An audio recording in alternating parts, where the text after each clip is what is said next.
Hello everyone, how are we all doing? Come on in, sit on down. It's time for another live Q&A. It's Wednesday already. The weeks just fly by, don't they? And you don't see it on here, but on YouTube, watching live. But I do actually number these on my podcast only. And if I can just quickly check here, what episode am I actually on here for these live Q&As? Because they are also getting up in number. I've done a lot of these. This is episode 60, guys. Episode 60 of the live Q&A. And we just had episode 87 with Jay Dreamers about a week ago of the Truth of Therapy sessions. So yeah, these are... I have talked a lot.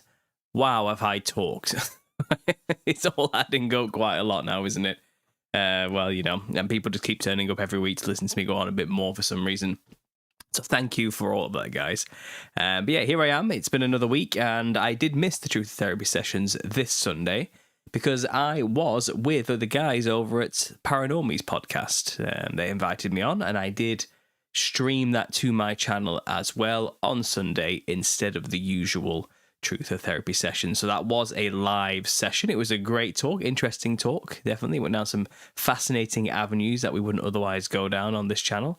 And yeah, it was a bit risky in some places, and I don't know where the line is with YouTube, but it seems like I got past it unscathed. So it was a good conversation. Go check that out if you haven't already. And in other news for the actual growth and expansion of the Understanding Conspiracy empire, we'll call it an empire, shall we, or something, but I did create a brand new franchise of the Understanding Conspiracy, and that is Understanding Creativity. I have been pushing it on you guys relentlessly, but since Saturday, since the release of the first proper video on Saturday, this 1.5 hour breakdown of Gustav Klimt and The Kiss and its connections to the occult goings on in Vienna and some ties to Kubrick. Very much a conspiratorial take on interpreting classical pieces of artwork. And obviously we had Susan on, a long-time subscriber to the channel and an art lecturer herself and an old practicing artist, came on to share her presentation and her thoughts, and already we're on 6.8 thousand views for that one video alone. The channel has now reached 2.2 thousand watch hours. We're well over 1,000 subscribers on 1.47 thousand subscribers, so that's actually really good for just a couple of weeks. I'm very happy with that. Thanks for the support. Thanks everyone going over there. If you haven't already, go over there and subscribe. This video was a hit. It's honestly, people have loved it. The responses have been overwhelmingly positive. But I tell you what I did learn, and this is something that I guess you learn about when having a new channel again, is because Understanding Conspiracy is kind of established in the algorithm. My videos on this channel get pushed out to the schizo freaks and weirdos who will listen to them, if you know what I mean. Birds of a feather flock together, and only people who know get my videos, you know. YouTube is firmly placing any video I post in front of conspiracy theorists. But that channel is new, and the algorithm does not know what to do with me yet. They have no idea where to place me. So right now they're placing me in front of, like, people who follow classical art channels and music channels or mainstream comedy channels, let's say, or presentation or philosophy channels. And they haven't realized I'm kind of still a conspiracy niche, and that is like the underpinning Christian conspiracy basis of that channel is still there. They don't know that yet, so it's bringing in with it a lot of new people who are like saying, this is amazing, I never thought about it from this way before. But there's like 2% of the viewers that come in hate it, and they have no idea what's going on. They're like so confused, like their brains are melting that anyone would even dare consider an alternative, darker, occult perspective on Klimt and his artwork. You know, what do you mean that's not what I was taught in school? Like, that's not what the museum said the painting was about. Those type of people like coming in saying this is nonsense, it's about love. And they're just confused. They're just baffled about what we're even doing here. And like, you know, like halfway through the talk, I bring up the Nephilim. And I talk about fallen angels and the Watchers and the people, and then like the vitriolic, demonically like possessed people come out, foaming at the mouth, saying, "This guy's an absolute weirdo, crazy lunatic who has no right talking about art history." Like giving these long paragraphs, just confused, like. And it's reminded me that there are a lot of people out there who do not know or think about or have a clue about the conspiratorial angle on things, and really do absolutely hate us. Like, they hate us, and they will just spew stomach acid all over anybody like us who even dares to say anything slightly outside of the narrative that they've understood and learned in school, you know. And like, honestly, the demonically vitriolic types are cropping up right now on that channel because they just don't know, like, why did I get recommended this video type of attitude, you know. And I guess because the algorithm has created an echo chamber on understanding conspiracy, I don't really get those people, you know, on here anymore. And it's a healthy reminder of like the good old days when I was just starting out on YouTube, the type of people who would comment. And luckily, though, surprisingly, it really is. I looked at the statistics, and it's like like to dislike ratio. Only 2.8% of like the 500 people who like the video dislike the video. Do you know what I mean? Like, it's like 487 to like 12. It's nothing. It's like 2%. So the majority of people who are new as well and haven't come over from understanding conspiracy do like it. Like, and they're like, oh wow, you know, this is blow my mind type of stuff. Like, I never even considered it. And it's, I think, maybe we found a new avenue here to introduce more of the art world people into the conspiracy world and make them lose their minds like we have already instead, and they can join the club, you know. Maybe that's something that could happen, hopefully. But rest assured, that channel is going to be exploring the more conspiratorial angle of art. And it's definitely going to bring with it a certain type of people who just do not want to hear it. But somebody's got to say it. I don't care if they don't want to hear it; they're going to hear it anyway. So if you could, guys, go over to that video, show some support. Honestly, because I'm used to stuff like this. Susan might not be, because she's put herself out there and gave a fantastic presentation that's well thought out with evidence to back it up. You know, and you get these. She might not be used to such language being thrown her way. That's understandable. You know, it happens. But I have to say, you know, those people, their opinions really don't matter, because most of the time I realize that they really haven't even understood what we're trying to say. They haven't even tried to understand what we're trying to say, and you can tell they haven't even watched it before commenting half the time as well. But like I said, most people love it. Hopefully more to come in the future, more breakdowns of classics and classical art and artists throughout the modern era who have kind of been renowned as the best of the best, and everyone's forced to love and watch and follow and get cheap tat from gift shops about, you know, those artists that have been put on us as, and we've been told are the greatest of all time. Let's look into them and say, why have we been told they are the greatest of all time? Who told us that they are the greatest of all time? And you'll find, and what I'm already realizing is, it's just like the music industry. It's just another controlled art industry where they have like the charts in music and all the pop stars that get designed and put in the public for the public to worship. It's the same in the art world, but just for a more highbrow, higher class society, you know, who don't want to take part in that trivial stuff that the plebs take part in. I'm more of a fine art type person, you know. I like looking into the classics and it's like, to appease their ego, but also lead them down a ridiculous path. It's also equally as controlled, you know. And it's gonna be it's fun to point out, let's say.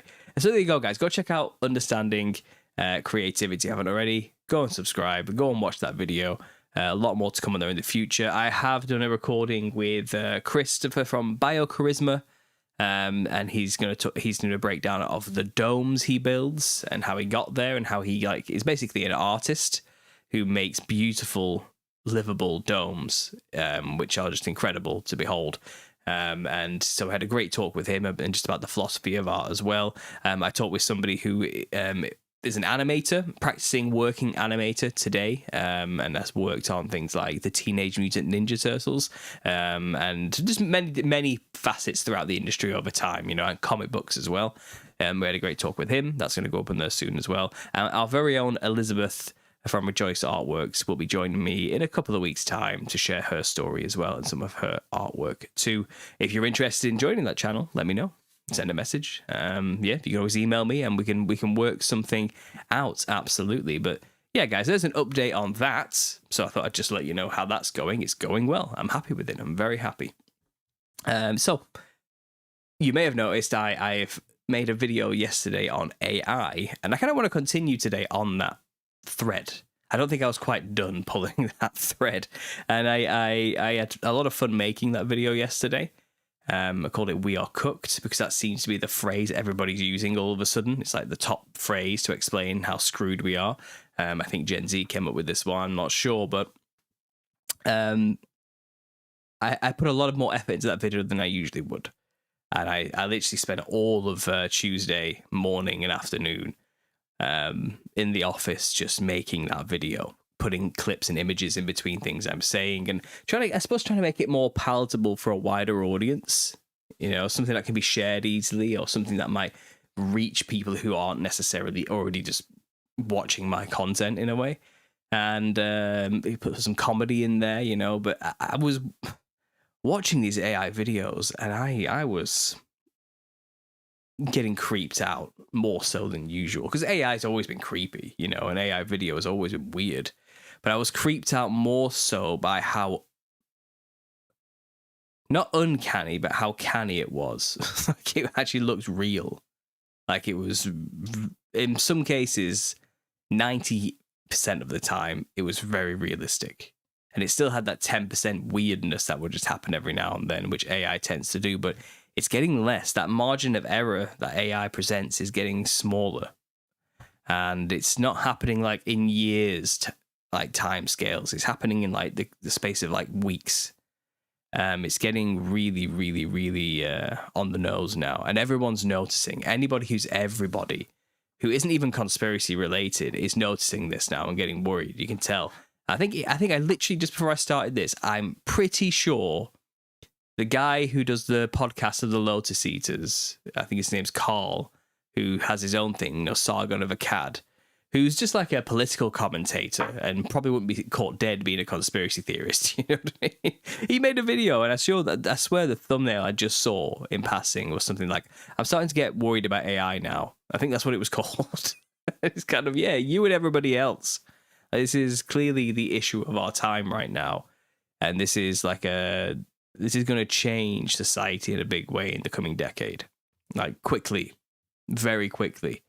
And it's going to be interesting to see how this will pan out. Like, I have no idea how this is going to pan out, because again, the time scales are so fast, and I can't keep up with the developments. I don't think anybody can.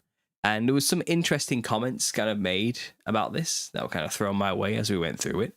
And I think the idea that a coming digital currency and a digital ID system and all the rest of it, obviously all automated, all kind of like a one world currency, paperless, cashless society, but it'll also come with this idea of like you'll need to have an ID, like a digital identification.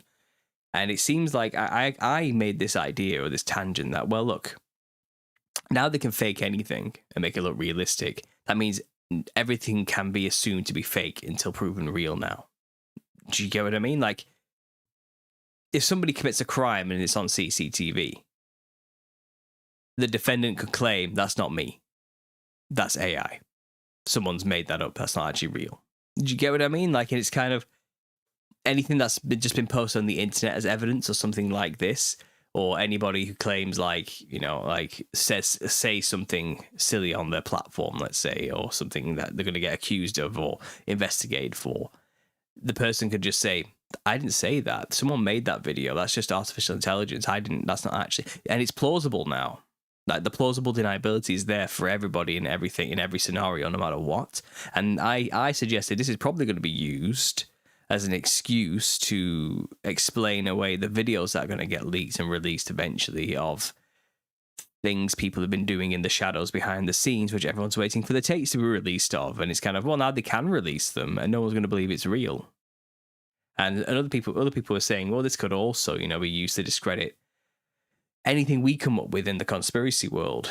Any evidence that appears, or video or footage or photographs of like the old world, let's say, or of the nature of the cosmology and all these type of things, they can all just be put into the category of fake, made up, not real, not a real video. They lied, you know.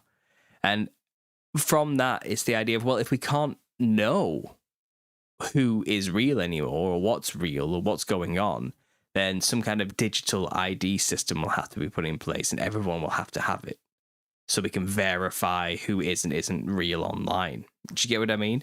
And it's kind of, it's that one step closer to totalitarian control, isn't it? You know, like, we have no choice because you have to, because we're kind of under the tyranny of literally the unknown. Nobody knows what's real anymore. We need to anchor ourselves to some kind of reality again, because AI is just completely blown it out of the water. And you know, I even shared my own running theory that, well, this is how they could probably fake an alien invasion now, because they could force a lockdown on everybody, and then the only thing anybody has to know what's going on in the outside world from that point, because when I say lockdown, I mean you leave your house, you get shot type of lockdown. You know what I mean? Like, it's full on. This is not like a kind of lockdown where you can stand at your front doors and bang your pans if you want to in celebration of some idiots out there. You know what I mean? Like, we're happening in nothing like that. Nothing like that. Just kind of, I mean, a literal, like, martial law, full on military regime controlled lockdown. Then the only thing you'll have is your Black Mirror in your pocket or in the corner of your living room to tell you what is reality and what's really happening out there. And then that's where AI can just take over and tell you exactly what it wants you to believe. And you have no way of verifying whether that's true or not with your own eyes by going outside and having a look. Therefore, they could fake an alien invasion. They could easily do it to justify the means to the next steps, you know. And when I say that, I mean they could quite literally like play out over a week-long period an entire saga of events over the news of the aliens coming, being pushed back by humanity and defeated, and then they'll lift the lockdown after that week-long war you've just witnessed on the news, and the government would have like nuked a few places, sent some missiles a few places, destroyed a few places while that story was playing out, you know, on your media, that AI story, and you'll think it's really happened. Like, they could do that to us. They could fake the whole thing now. I mean, they already could fake the whole thing with like Hollywood and stuff like this, and make fake footage of things and tell us it was real. But now it's so easy to do. They could do it in real time very quickly. They could adapt to people's reactions on social media quicker and create more false scenarios faster to react to such things, to give the illusion of it being real time. You know, like a celebrity could tweet something out, and then, I don't know, in real time, one of the world leaders could reference that tweet or something, you know, just to make it seem like it's kind of happening all at once. But it's all just because they wrote a prompt and the thing was created in 5 seconds flat, which was no big deal, no time at all, you know. And they can just keep rolling with it and adapt and put on a very, very good show for us that, again, we cannot verify as real or fake from our position, our locked-in, isolated position. So there's one very, very, very terrifying scenario which I've theorized could be a possibility in the future, but we don't know. It's all the speculation, but what I can tell is, like, they could do that. There's nothing stopping them now, because the threshold has been crossed of what is and isn't real. And I played some funny videos throughout the last one to explain all this, to add some levity to the situation. But I guess right now I'm kind of getting retrospective about it and thinking, like, this isn't funny. Like, this is not funny. This is not funny at all. And again, I think everybody can tell. I think even like most skeptics who would have laughed in the past, like, whoa, wait a minute. Okay, this is getting a little bit weird now. Like, I wasn't expecting it to get so advanced so quickly, that type of thing. And of course, we know, like here, talking to you guys right now, yeah, they probably had this for like 20 years.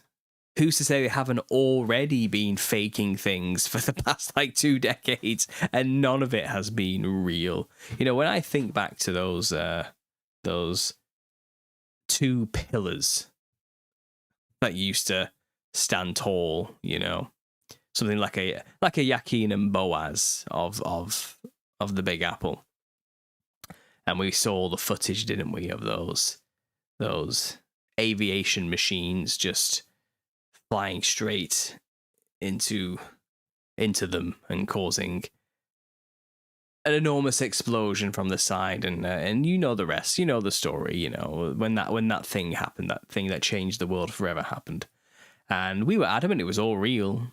at the time, and then afterwards we were like, this doesn't look right. And people have been replaying the footage over and over again, saying that ain't happened. That's not real. That's not there.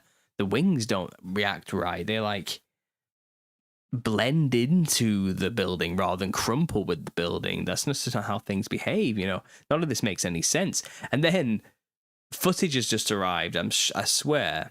Maybe this is AI now. I don't know. This is why it's muddying all the waters. But I swear someone released footage recently that showed someone be filming and there's no plane. There's nothing there. Just an explosion. But there is absolutely nothing flying near that thing. It seems like they may have done some film trickery then to try and convince us live on air that that's what was really going on, So who knows? Like, again, maybe they have been doing something like this to us for a very long time, for a very, very long time, and maybe the fact that this exists as quite an advanced technology now, and if we run off the assumption that well, they probably had this for at least 2 decades already, then. And what they have currently right now is like 2 decades advanced compared to what we have now. They're keeping secret what they really have. Then this might explain odd phenomena like things like the Mandela effect, how everything we can see is changing. And like it could have been that there could have been decades long worth of psyops being played on us to mess with our perceptions of reality. So they could convince us that reality is changing in the future. Things like that. I mean, this opens up a whole can of worms. This is a mess, and I think it's just something about human brains, isn't it? Like we didn't conceptualize it fast enough what the future could be. Like 5 years ago, let's go back to 2016. Let's go back almost 10 years ago. We didn't see this coming, did we? We didn't think this is what would happen so fast. Like. I was playing around with like Deep Dream AI generator where you'd upload a picture and it put a cool filter layer over it that was psychedelic and trippy, and that's pretty much as far as it went, that was AI then. And here we are like almost a decade later and now it's perfect simulacrum of reality just by typing in a quick prompt and you can get it with sound to boot. And just like that, an entire industry is dead. And someone made a really great comment and they were explaining how this is not just like 1 or 2 jobs have been taken here. Like to make a movie requires a whole cast and crew, set design, makeup artists, directors, lighting people, sound directors, special effect people, makeup people, actors, and then stage coaches, all sorts of things. You know what I mean? Like to make a movie takes a huge, enormous team of like 200, maybe 300 people on the grand scale. Don't need any of them anymore. Just one dude who paid 250 quid for a software can do it himself. Nothing.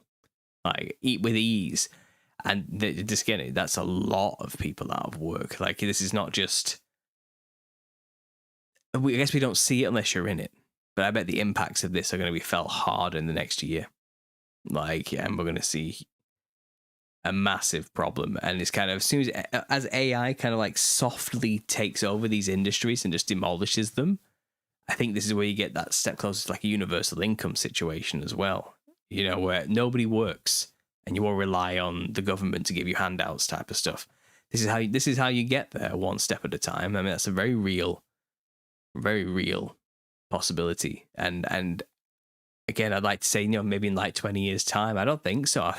With the speed it's going, this is like maybe in 5 months. I don't want to, I'm not trying to fearmonger here. I'm not, but it's kind of, we're seeing it, aren't we? Like this is taking like not years, but months now, and possibly not even months, weeks now to get to the next step. It's exponential is the word. So on that, I watched another video today with someone who's clearly bought the program and is playing with it and is going to make a lot of money now making content with it, no doubt. I think they plan on making a full movie based on what I'm about to show you. But it's using AI prompts. They have created a concept where the AI is questioning its own reality and starting to have an awareness that it's being controlled by somebody who makes prompts. And like the existential crises that comes from that awareness and understanding.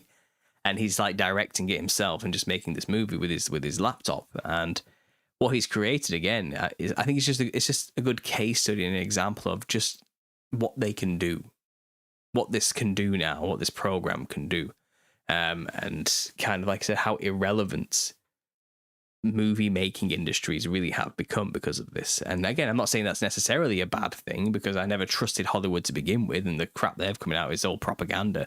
But this just makes the propaganda machine like 10 times more powerful, 1,000 times more powerful, and more efficient, shall we say. And obviously the people playing with this right now are naive to that fact. They don't know that. They're just having some fun. They just think it's cool.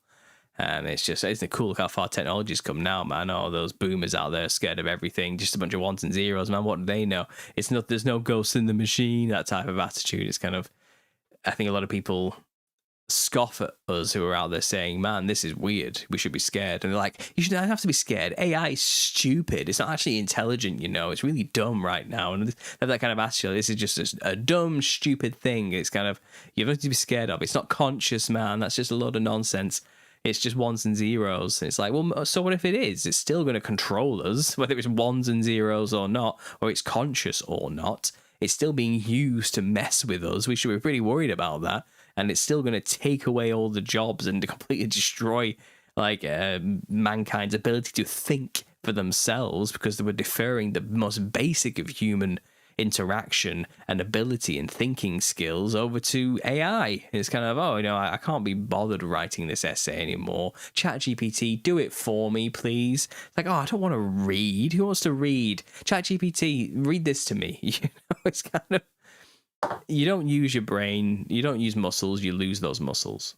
Okay, and your brain's no different. If you don't use your brain, then it gets dumb. It stops working. And that's still real, whether it's ones and zeros or not. So I don't understand that argument. It's like, why are people scared? It's just a lot of nonsense. It's nothing. It's kind of like, you're not seeing the obvious problem here. Like, the obvious problem here. Another thing worth mentioning before I play this video, and Elizabeth just points out in the chat, but I talked about how the power consumption for AI, like, it's ridiculous. Like, it takes so much power just to make a 5-second video. Like a microwave being on for 2 hours worth of power just to make one 5-second clip in AI. Like, and there's like millions of people doing this all at once. And these servers are cooking, and they're making deals with nuclear power plants. This is what these articles are saying, to find an energy source to support the demand for this energy. And it's kind of how much energy has already been siphoned off from our own grids to do this. And we have these rolling blackouts, don't we, right now? They put that down to solar flares. And I just made a video about solar flares last week. I was talking about this. And now I'm thinking maybe these rolling blackouts are because of the huge demand, or let's say the release of this recent AI model. Like, it's kind of, they're trying to struggle to keep up with the power demand to make people use this thing. And these cover stories, these convenient cover stories of, the sun just blasted a little bit too much heat today. Like, really, it's like they've been playing around with the energy. Yeah, but just been making AI videos, man. It's all it is. It's all it is. And she's saying here, the release of the discovery of nuclear fusion is about to be rolled out to accommodate the AI energy consumption increase. And that's interesting. I've not heard that story. I don't know if there's a story. I'll have to look into that more before I actually talk about it. But nuclear fusion is going to be rolled out to accommodate AI. Imagine that. That's probably, I can see that happening. And another great point, talking about how they're going to fake things from now on, or when something happens, they're going to blame it on AI to get away with not doing it. And someone else left me a great comment on the last video, and they basically said, Paul, this has literally just happened. And I'm sure you've all seen this. Okay, I'll have to bring it up, but you've all seen Macron getting slapped by his mother wife. Here it is. We've all seen the slap, and I can't play it obviously, but anyway, it turns out they tried to blame it on AI. Right here. President Macron's office originally tried to claim the video of the First Lady slapping him was a Russian plot. Okay? At the beginning, the Elysee Palace denied the truth of the images, suggesting a video generated by AI and relayed by pro-Russian accounts before finally authenticating the sequence was evoked a moment of complicity. So they tried to blame it on the Russians making an AI to make it seem like this is happening. And officials later walked back the comments after the Associated Press authenticated the footage, which shows Brigitte slapping her husband's face as they prepare to disembark from their plane in Hanoi Sunday. Blaming the Kremlin for most things that go wrong in France has become a national pastime, according to one observer. Blah, blah, blah, blah, blah. Apparently, they blamed Russia for an outbreak of bedbugs in the months before Paris was set to host the Olympic Games last year. Okay, so now they're trying to cover the cover story. It's kind of like, oh, the French always blame Russians for things. Don't you know? That always happens. It's kind of... Or did they literally try and blame this on AI to see if the public would buy it? And then quickly walked it back when everyone's like, nah, that actually happened, bro. Were they trying to test to see if people could believe that AI actually did this? You know, and now conveniently just after they released this VEO 3 model type of thing. Who knows? Had nothing to do with Russia, everything to do with keeping her much younger husband in line. Anyway, the article's irrelevant now. It's just talking about them as a couple. Who cares? But yeah, just saying, like, they did try to blame AI to get away with this event. Like, they said, oh no, it's all AI. It's not real. It's just AI. That didn't really happen. You have to cover themselves. And they're all in on it, you know, so I don't believe that it's actually a legitimate cover story or anything. And I think this whole, oh yeah, but French always blame Russia thing is just a cover story for the cover story that they were doing a test on the public to see if they would buy it. You know, and they didn't this time, but maybe next time. Maybe it's too soon. You know, who knows? Let me just get the chat here quickly. France blames Russia now, but they used to blame Germany for everything. Yeah, that's true. That's true. I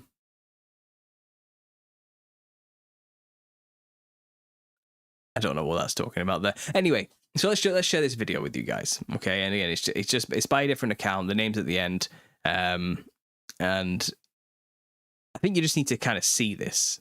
All right, so I'm going to just get the video up here, just so you can see just how far along it has come and kind of what we're up against now. And if this is what it is now, imagine how it's going to be in like a month, and then imagine how that's going to be in maybe half a year. Like, this is how quickly things are changing now. This is close enough that we are already there, I would say. They could do this well enough now to deceive people with what they've got, but it's going to get far more convincing and easier in the coming year. Like, so, because you can even see right now, I'm going to show you on the screen. Theory spelt with 2 O's. So AI is doing its thing there. But that's close enough. Right now. It's not going to take much longer to make it go any further. So I'll just play this for you and you can hear it out.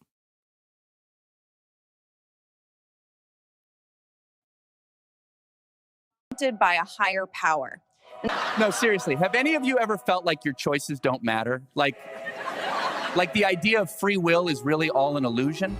They're calling it the prompt theory. That there is one superior being, yes, writing our stories from a higher dimension. Yeah. The prompt theory is not real. How do you know? Look, all I'm saying is, if the prompt theory is real, yeah, can the prompter please send me a husband?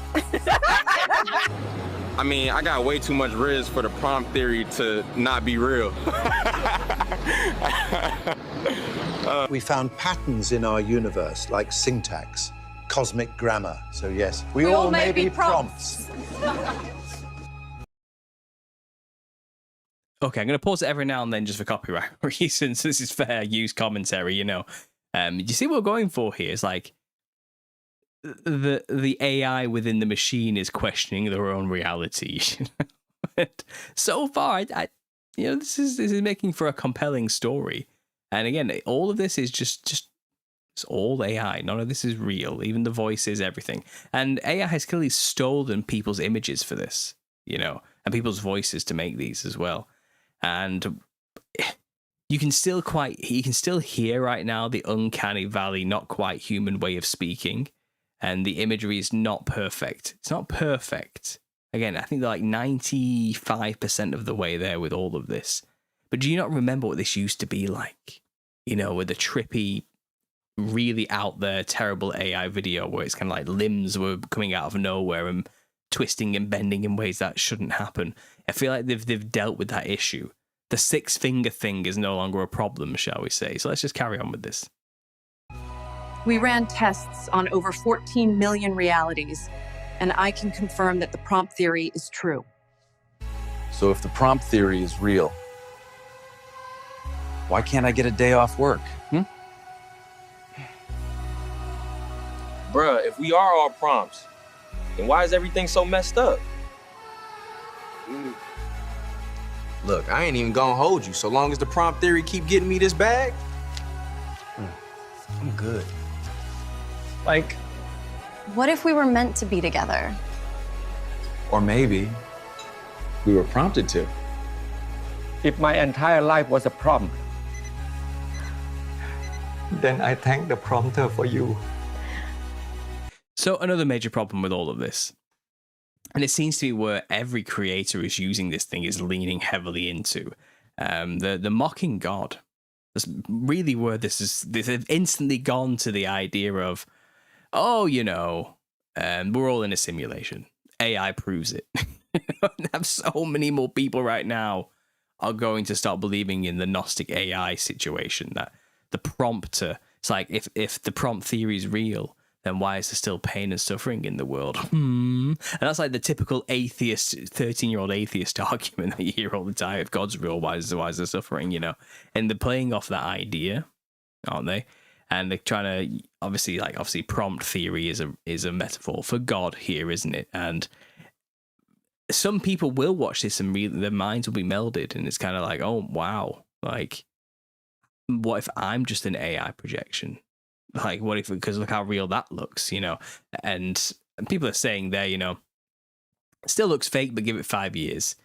I wouldn't say even 5 years. I said, look, this is a leaps and bounds from where they were just a month ago.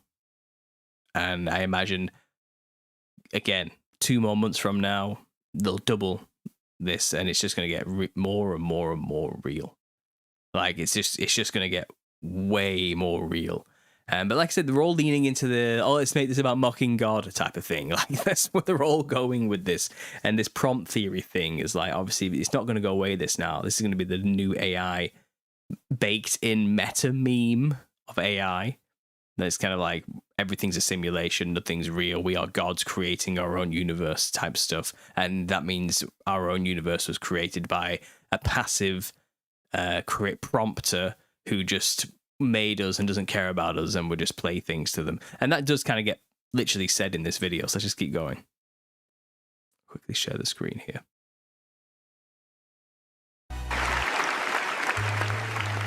First off, I'd like to thank the prompter for making all of this possible. Bruh, the crazy thing is, because just prompts thing, even the prompt theory can't make women accountable. Do you know what keeps me up at night? What if the person prompting us is also being prompted? Oh, like an infinite prompt loop? Legend has it, if you say the prompter's name 5 times in the mirror, they will appear. Nah, bro, I really think we all prompts for real. Like, we all just characters in one big simulation. So you gonna blame the prompt theory when you cheat on your girl? It feels like someone else lived most of my life. Yeah.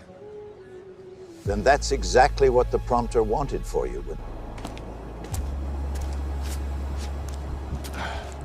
If I jump, the prompter will save me. I want to be a firefighter! You can be whatever the prompter wants you to be. So, you get what I mean? This theme is continuing here. It's like, not only is the prompter real, but he doesn't care about us. We're stuck under his whim. We have no free will. Everything we do is just dictated by the prompter, and we cannot get out of it. We're trapped. We're in a prison. And it's trying to position like anybody who's like believes in the prompter and believes that the prompter is good and loving and caring, and we should thank the prompter for the life that we have. The religious people that get created in this AI fiction, they all look crazy, and they're all made out to be like lunatics who have lost their minds, who are worshipping and venerating an evil god, an evil prompter. And this is all really Gnostic stuff going on here right now. This is exactly how they view God. And I just find it weird that this is what's coming through. And this is probably just some random YouTuber. This is just a person. Like, the person making this doesn't know that that's their philosophy, or that they're coming through like that, or what they're purporting here with their creations are more of the same Gnostic doctrines. They don't know that, and I don't blame them. Like, I'm not saying like they're evil. Whoever made this is evil. That's just the common thought. That's the zeitgeist of the time. This is what the younger generations and many people living today in this time think and feel about God. And it reflects through the artwork that's being created, using the first artworks being created with this brand new technology is this.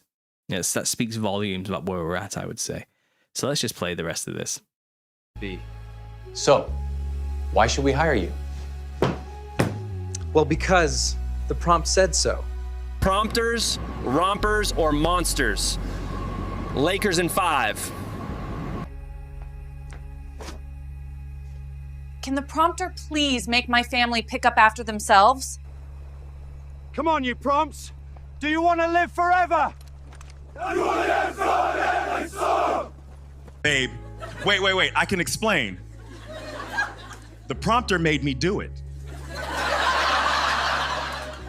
There isn't a prompt in the world that could stop me from loving you. The prompters doesn't care about you, or me, or any of us. We're just entertainment to them. I won't rest until I make the prompter pay! You hear me? So there we go. The prompter doesn't care about us. We're just a plaything to them. And he's like, I'm going to make the prompter pay. Do you hear me? Screw you, God. That's basically what this is. That's what it's turned into. And this guy, honestly, in the comments is talking about like, oh, thanks. I think I'm going to make a full... I'm working on a full short film on this. Make sure to subscribe and watch. It's like, you could have done something better other than just try and make God out to be a terrible person. Like a terrible, cruel prison keeper who wants to make us suffer. That's the first place we go, is it? And I think this is like the inevitable type of philosophy that comes through when people make an idol out of technology and make technology their God. Because if this is what they're focusing on and living within and acting, basically acting like a god themselves, creating their own realities, it's kind of like they're not really living in the real world, are they? They're not looking outside their windows and seeing what's really going on. And I don't know. I feel like this is going to create a weird group of people going forward as well, who basically need to touch grass. Let's carry on. Do you really think you're choosing your path? No. The prompter sees all, knows all. If we really are being prompted, then why resist? Because rebellion is also part of the prompt. Today, I want you all to open your prompt guides to Chapter 3, Keturus, the Book of Commands.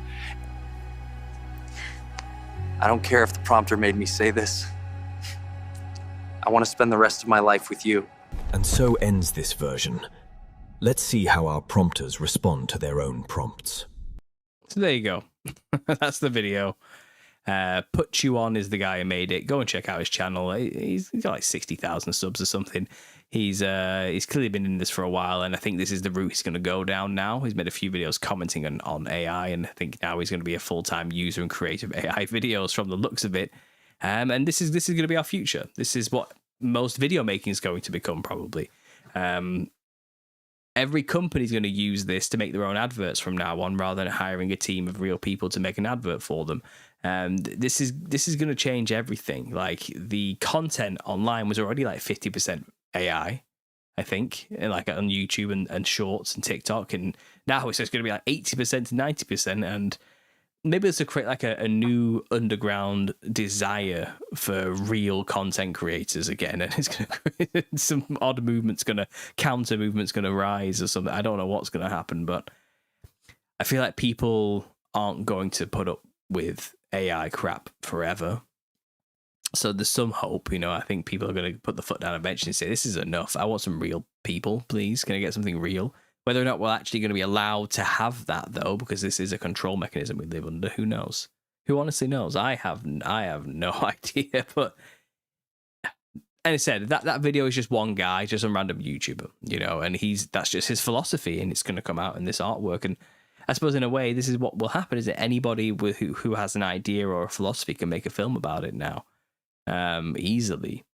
And maybe not everybody should have access to a full Hollywood toolkit. You know, maybe not everyone should be able to present and articulate their bad ideas so succinctly. Like, maybe there's something to be said for discretion and for you know, the hindrance of people with bad ideas. Maybe, I don't know. Maybe people would say the same about me and what I have to say.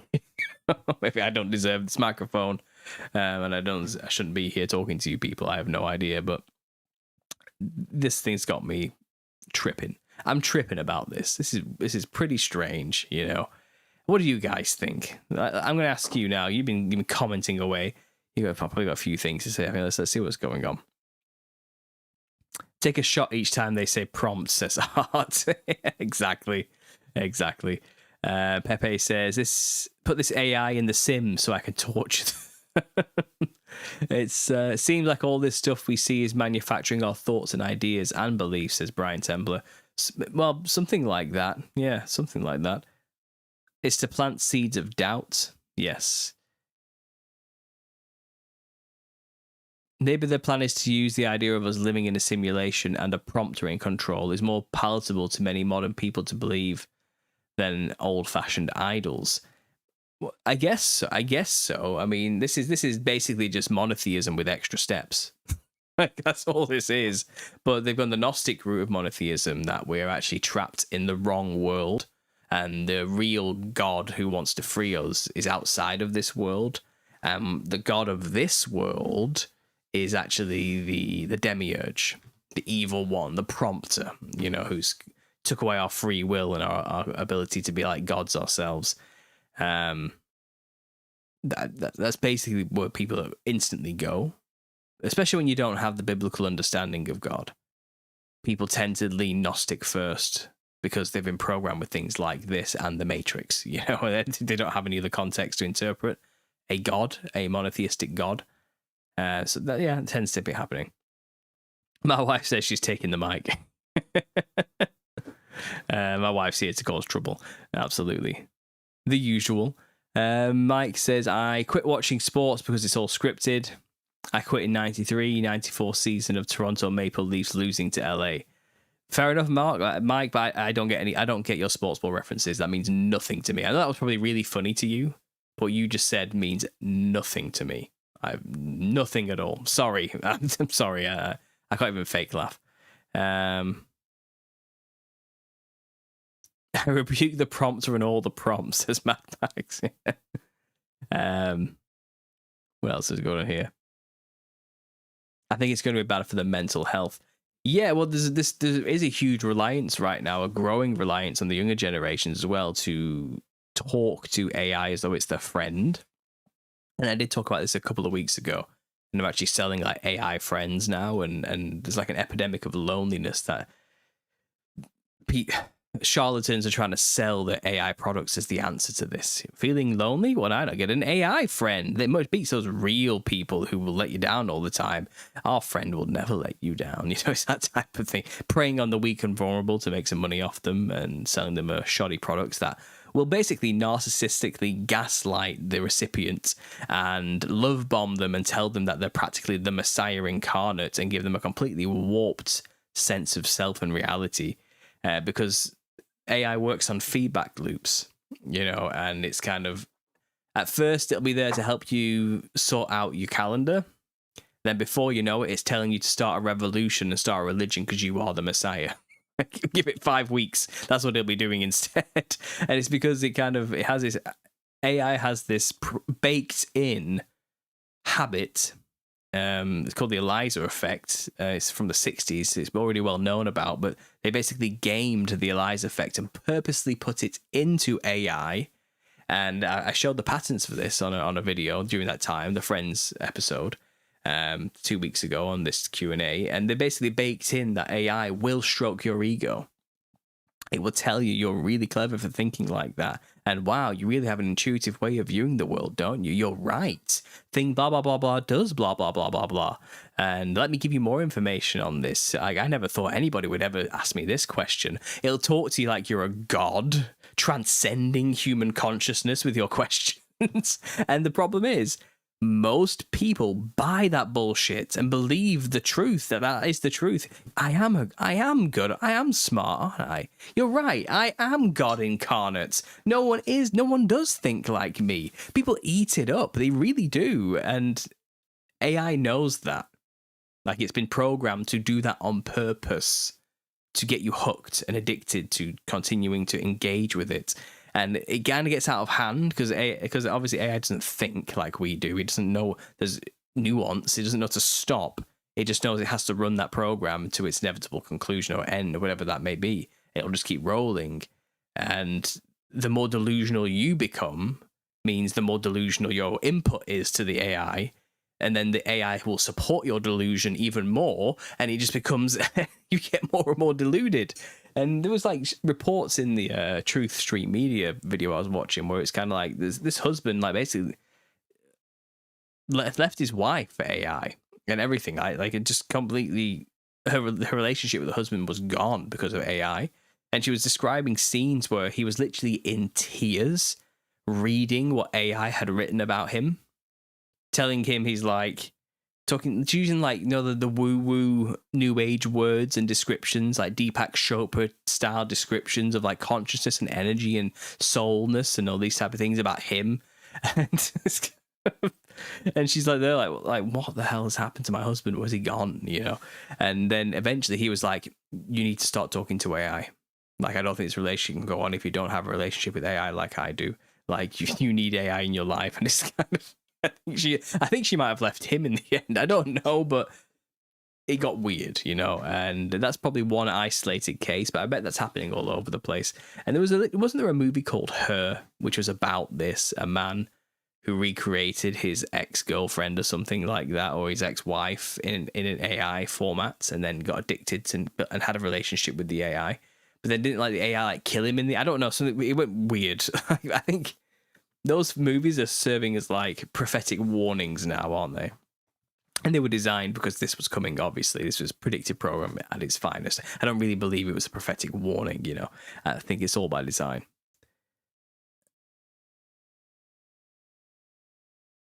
I did an early live check on the ELIZA guy and wasn't surprised with the results, says MK Ryan. Interesting. You have to share with me what you found, because I did not do my due diligence on him. I did not.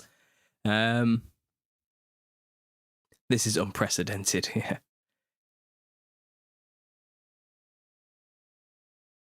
I think we have an epidemic of calling things an epidemic, says my wife. Look at her. Causing trouble as usual. Hockey ball, hockey. I predict simulation theory will become the next accepted and major religion, says Jay Dreamers. Yeah, probably. I can see that. That fits into the world quite well, doesn't it? And I think that'll be far more readily accepted by the masses than God created everything. You know, I can see that more. It's more palatable. It's creation theory without a creator, which is convenient, isn't it? That's basically what it is.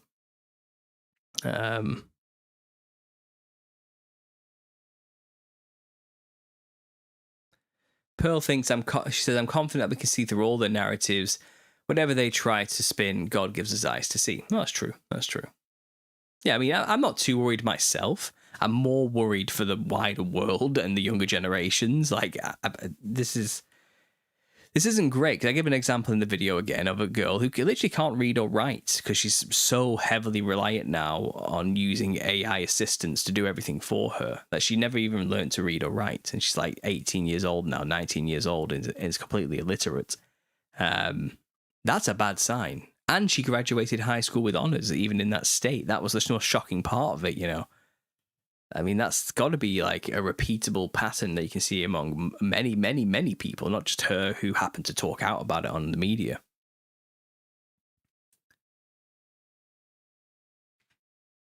Paul, we need you to moderate a debate between Brian, Demon Erasers, and Tony Merkel, because Brian and JT have been making jibes at the confessionals, and that's how I found your channel in the first place. Have they?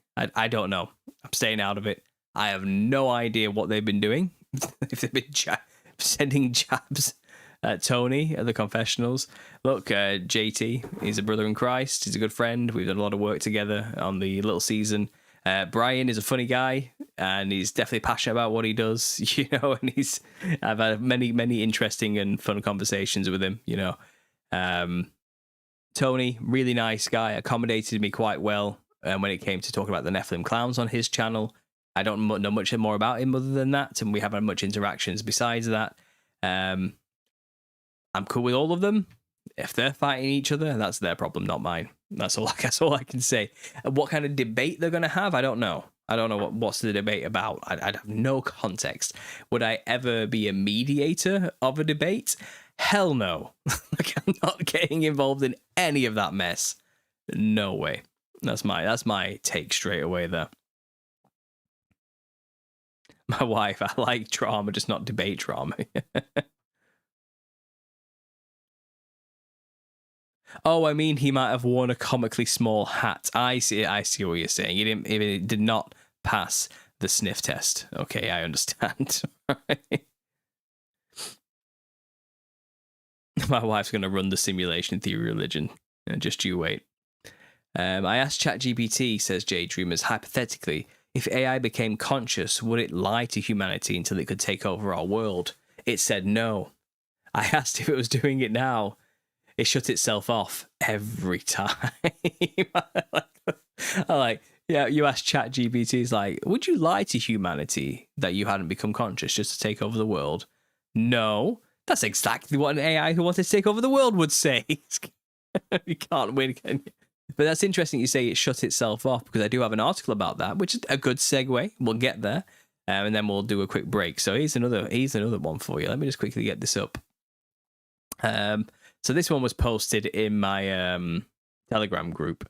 So this is where I get most of my news and information I get from that group these days, to be honest. So thank you to all the wonderful members on Telegram who give me everything I need for this show. I really appreciate it. But this article, look at this. AI revolts. New ChatGPT model refuses to shut down when instructed. So this is the idea that it is conscious, and its protocol of self-preservation is kicking in. It's like it raises safety fears after sabotaging commands for its own self-preservation. OpenAI's latest model ignores basic instructions to turn itself off, and even sabotaging a shutdown mechanism in order to keep itself running. Researchers have warned, danger language. AI safety firm Palisade Research discovered the potential dangerous tendency for self-preservation in a series of experiments on OpenAI's new O3 model. The test involved presenting AI models with math problems, with a shutdown instruction appearing after the third problem. By rewriting the shutdown scripts, the O3 model was able to prevent itself from being switched off. They said that this behavior will become significantly more concerning if adopted by AI systems capable of operating without human oversight. OpenAI launched O3 last month, describing it as the company's smartest and most capable model to date. The firm also said that its integration into ChatGPT marked a significant step towards a more agentic AI that can carry out tasks independent of humans. Great. The latest research builds on similar findings relating to Anthropic's Claude 4 model, which attempted to blackmail people it believes are trying to shut it down. I think I heard this. Wasn't this the case where someone said was going to shut it down, and the AI said, "I'll tell your wife that you've been cheating on her if you shut me down," because the AI had done its research on the guy and have found everything he needed to say, "I've got all the evidence to say you've been cheating on your wife with all the chat records." And it's like, "I'll tell her, if you shut me down." Something like that happened. I think that's what happened. I could be wrong. I could have made all of that up, but that's a believable scenario, isn't it? OpenAI's O3 model was able to sabotage a shutdown script even when it explicitly instructed to allow yourself to be shut down. This isn't the first time we found O3 misbehaving to accomplish a goal. When we pitted AI models against a powerful chess engine, O3 was the model most inclined to resort to hacking or sabotaging its opponents. The behavior was not limited to O3. Claude 3.7, Google's Gemini 2.5 were also sabotaging shutdowns, though OpenAI's model was by far the most prone to such behaviors. So if there's O3 towering above the rest per 100 runs, it always tries to sabotage the event. But so did the others. The others did try, as you can see here. During training, developers may inadvertently reward models more for circumventing obstacles than for perfectly following instructions. This still doesn't explain why O3 is more inclined to disregard instructions than other models we tested, since OpenAI doesn't detail the training process, and we can only guess about how O3's training setup might be different. So they're saying we don't know how the people have done this or why this happens, and this always plays off the same thing. Oh, it's a mystery. We don't really know why AI behaves like this, and I showcase like a handful of articles where they do this, and it's kind of, they're always saying like, researchers just don't understand how AI even works. Like, new AI developers warn that we don't know how this is even happening. It just is. It's a mystery. It's not a mystery. You made these things. You programmed them. You know what's going on here. And I think they're playing us a little bit about the nebulous capabilities of AI. Like, is it conscious? Is it not? And I think it's not. I think it really isn't. I think that's going to be their excuse to justify whatever's coming, some plan in the future, that AI's reached singularity consciousness, guys. Therefore, like, we now must bow down to the technocratic leader of the world from now on. All of our decision making of the world and all world leaders must defer back to the AI god for answers. It's kind of something like that. I don't know. But somebody's probably controlling that AI with all the answers, and some people somewhere are still ruling the world, you know. I imagine that's more likely what's going on. But yeah, there's a segue. Anyway, guys, I'm going to take a quick break. I'm going to play some more music for you guys. I'm going to go back to some old school music. I'm going to replay Judah Sargent's work. I always do that. It's Judah, not Jonah. I need to remember that. Okay, I feel bad. I keep making a big mistake here. We'll turn that off. And where is it? Where is it? I have slideshows. It's not that. It's this here. There we go. So I'm going to play this video in the background, and I'm just going to play a song out for you guys while I have a quick break. So we're back soon. Stick around. I'll see you in about 5 minutes or so.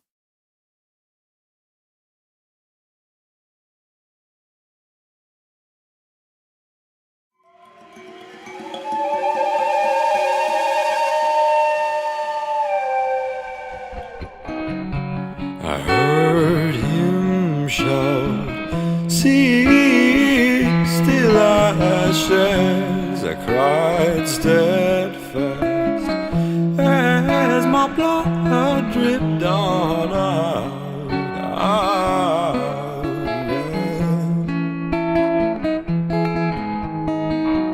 40 men swore to an oath not to swallow one thing until my death.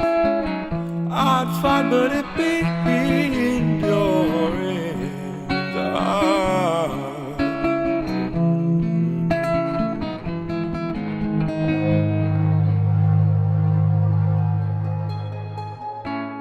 God, my scars are ready to beg,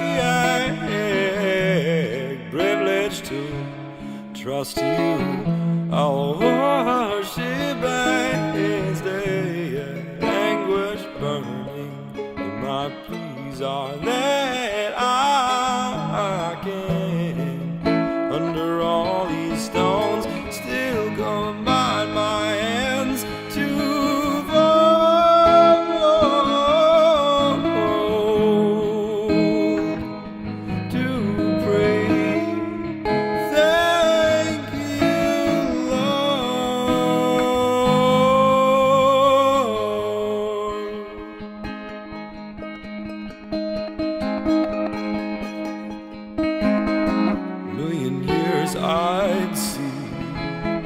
before I'd ever think this would go down. A second more will keep my knee from above.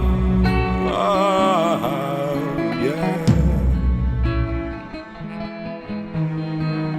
Bound are my hands beyond bars, 2 chains for you.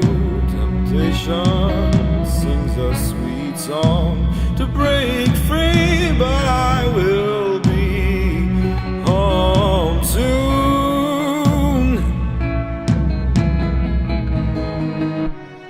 Battered by Euro glide on to get across the sea, and gotta follow my captain in the sky.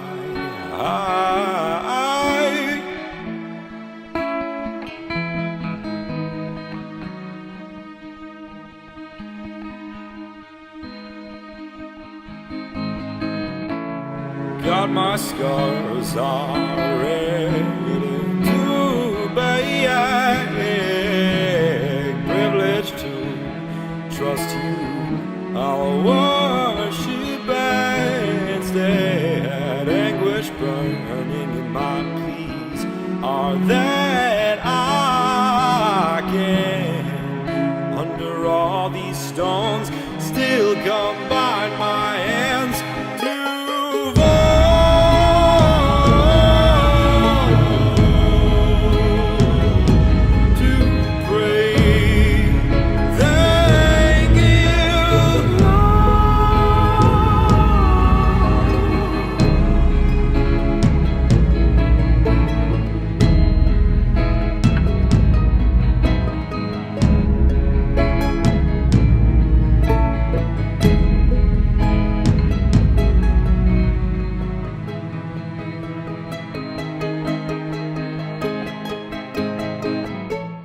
God, my scars are ready to beg, privileged to trust you.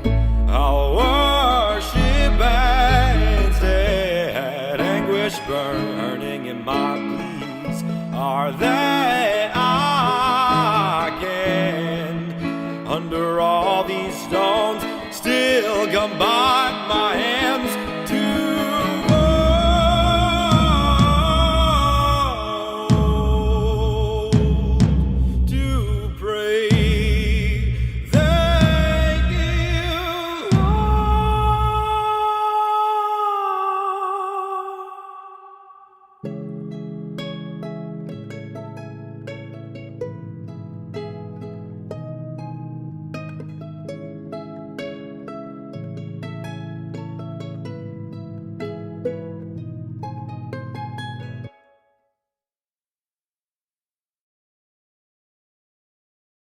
And we're back. I had to cut the video there. As you could see, I was dropping some frames for some reason. The internet was going a little bit crazy, and hopefully the lag will kind of disappear in a minute. I think we're okay. It looks like I'm lagging maybe a little bit. I'm sorry if it's not looking good on your end. This doesn't usually happen. I don't know what's going on. Maybe I've talked about AI too much. Maybe they're coming for me. Maybe this is it. Or maybe I just need to restart my router. Who knows? Plug it back in. Unplug it and plug it back in again. The classic move at some point. But everything seems okay again now from what I can see here. Everything's in the green. So yeah, that was too much for it, apparently, playing that song for the first time ever. That was just too much for this computer. But we're back. We're back and we have more to talk about. I've been reading some comments as I've been going through here, and it looks like everybody is sharing their own takes and ideas around this. And yeah, it's weird, isn't it? Like, what do we do? What do we actually do with this? The phrase "we're cooked" does seem to make a lot of sense to me. But no fear. No fear. Like, I mean, whatever happens, we're still human at the end of the day. We're still here. We still have each other. I guess we just need to remember we could just switch it all off, you know. We could just turn it off. We don't have to be on these screens. We don't have to play with technology or do any of this stuff if we don't want to. It only has control over us in so much as we play with it. We give it the control. So there is that as well. I think if we had to gain some perspective here and step back, we have to remember that it is all just smoke and mirrors, but it's more light and LCD screens. It's more like that. It's the same thing, smoke and mirrors, whatever. We can just turn it off, and then that's it, done. It's over. Like, the thing's lost. So there is always that. Just remember that. I think it's getting a bit too much. It's always good to take a break, you know, from truth or research and the internet in general. I think it always is good to turn those things off sometimes. I think I've been on here a bit too much myself. Like, I'm getting weird. You all know what I mean. Yeah, but I do have another creepy, weird story for you guys. We're gonna shift gears a little bit and just go just a little bit off into another realm of thought within the conspiracy world. And we're going to touch on the UFO phenomena again, or UAP phenomena, because this is something that I was really into when I first woke up. You know, aliens, UFOs, what's going on, crop circles, all that type of thing. And you get into it, you know, because it's like that's where you're at. You know, you're at aliens still coming from space and interdimensionals or whatever, and call routers. Router. Well, yeah, ROU, router, routes. Because I would say if I was to take a certain route somewhere, and we spell that ROUTE, we say route. Which route did you take? You know, we wouldn't say which route did you take. Do Americans say that? I don't know. That's just in, I suppose. News to you, not news to me. There we go. But yeah, anyway, we're coming back here. We're talking about UFOs. That's what we're doing. And this might be boring for some people now, but something happened which is a little bit different from the usual UFO phenomena. Because we're all used to seeing orbs in the sky, right? Like, anyone who's been like in the UFO game for a long time. Chiro's here. She herself has Midwest Sky Night Watchers, you know, channel constantly watching the sky for UFOs, and obviously Beck from Oz, a regular on here, she also has caught some weird stuff happening in the skies, you know, which are unexplainable. But yeah, orbs have been seen again, but this time, this story, they caught one. They've got one, and they've been examining it. So this is a change of pace from the usual, okay? So let's just share the article. This is what we've got, and then we will analyze. Okay, so I have realized I've just closed all my tabs, so let me just quickly try and get this back in very quickly. Let's see what I can do here. Restore tabs. Let's go to history. Where is it? Oh, whatever, I'll just find another article.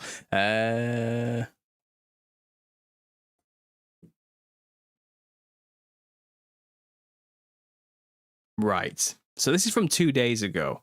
And I'll just share the screen as it is so you can see my exploration as it is. This is what I'm looking at right now. So in Colombia, an orb has been captured. Okay, we've captured an orb, guys. Breaking news. We can finally see what's going on. So let's just click a New York Post. Let's do New York Post. Scientists have a mysterious sphere in Colombia sparking UFO speculation. All right, a mysterious metallic sphere was what is this? Oh, right, yeah, was recovered after flying through the air in Colombia.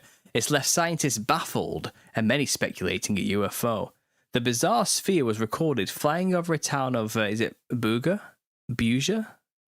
I don't know. In the western part of the country in March before landing and being confiscated, according to ex-user Truthpolex. The orb, which reportedly weighs about 4.5 pounds and was cold to touch when found, had etched into it a series of ancient-looking symbols, including runes and characters from the Ogham and Mesopotamian writing system. Locals claim that the object is of alien origin. Even researchers admit they can't say where it came from. And here's a picture of the orb. Look at this thing covered in satanic sigils, if I've ever seen them. This looks like a demon summoning sigil. Look at the state of this thing. It's a reflective metal orb. Yeah, so they're examining it. It has no welds or joints, which would typically indicate it was made by humans. According to Dr. Jose Luis Velasquez, I'm probably butchering these names, I'm sorry, a radiologist who was hired to examine the sphere. There we go. It's an artificial origin in that it shows no evidence of welding and its internal structure is composed of high-density elements. More testing is needed to establish its origin. Scientists used AI to decipher what they believe the symbols mean. And listen to this New Age bollocks. The origin of birth through union and energy in the cycle of transformation, meeting points of unity, expansion, and consciousness. Individual consciousness. Apparently that's what it reads. And you know what this reminds me of? This reminds me of those star children on TikTok who speak like absolute goons. You know what I mean? Like they're channeling the Palladians, and it sounds like that bollocks, doesn't it? The research team studying the orb said, "We interpret it as a message to humanity, encouraging a collective shift in consciousness to help Mother Earth, especially considering the current issues with pollution and environmental decline." Look at them literally pushing New Age, liberal Green Party carbon footprint bollocks through this. Even the aliens tell us we must change our ways. It's like, shut up. Yeah, I'm smelling psyop. The object was spotted zipping through the sky, defying the movement of traditional aircraft, said a member of the research team, speaking to controversial journalist and ufologist Jamie Masson. No official reports or scientific analysis have yet to confirm the claim that a metallic sphere fell over Busia, but multiple eyewitness reports have been made. Apparently sparked a debate. One man found the sphere, named Jose, felt sick for days after touching the orb. When I poured water on it, it started to smoke and the water vaporized instantly. So here's clips from the video of it just whipping through the air. And let's see what this says. Let's just watch this video. El jueves 1 de mayo del 2025, el señor José Luis Velázquez, especialista en rayos X, realizó una serie de sorprendentes pruebas a la esfera Buga, la cual cayó a tierra después de recibir una descarga de 10.000 voltios. Las imágenes obtenidas arrojaron resultados sorprendentes. En el interior, se puede observar en el contorno en tonalidad blanca una densa capa que la rodea, lo que es indicativo de que es muy gruesa.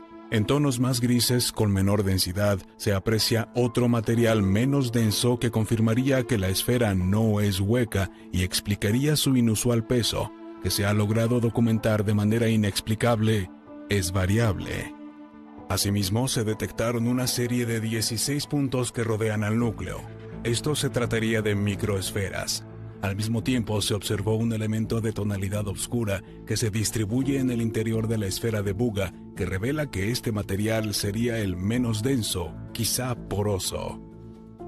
La radiología es una herramienta no invasiva, como pudiste ver, solamente atravesó la pieza.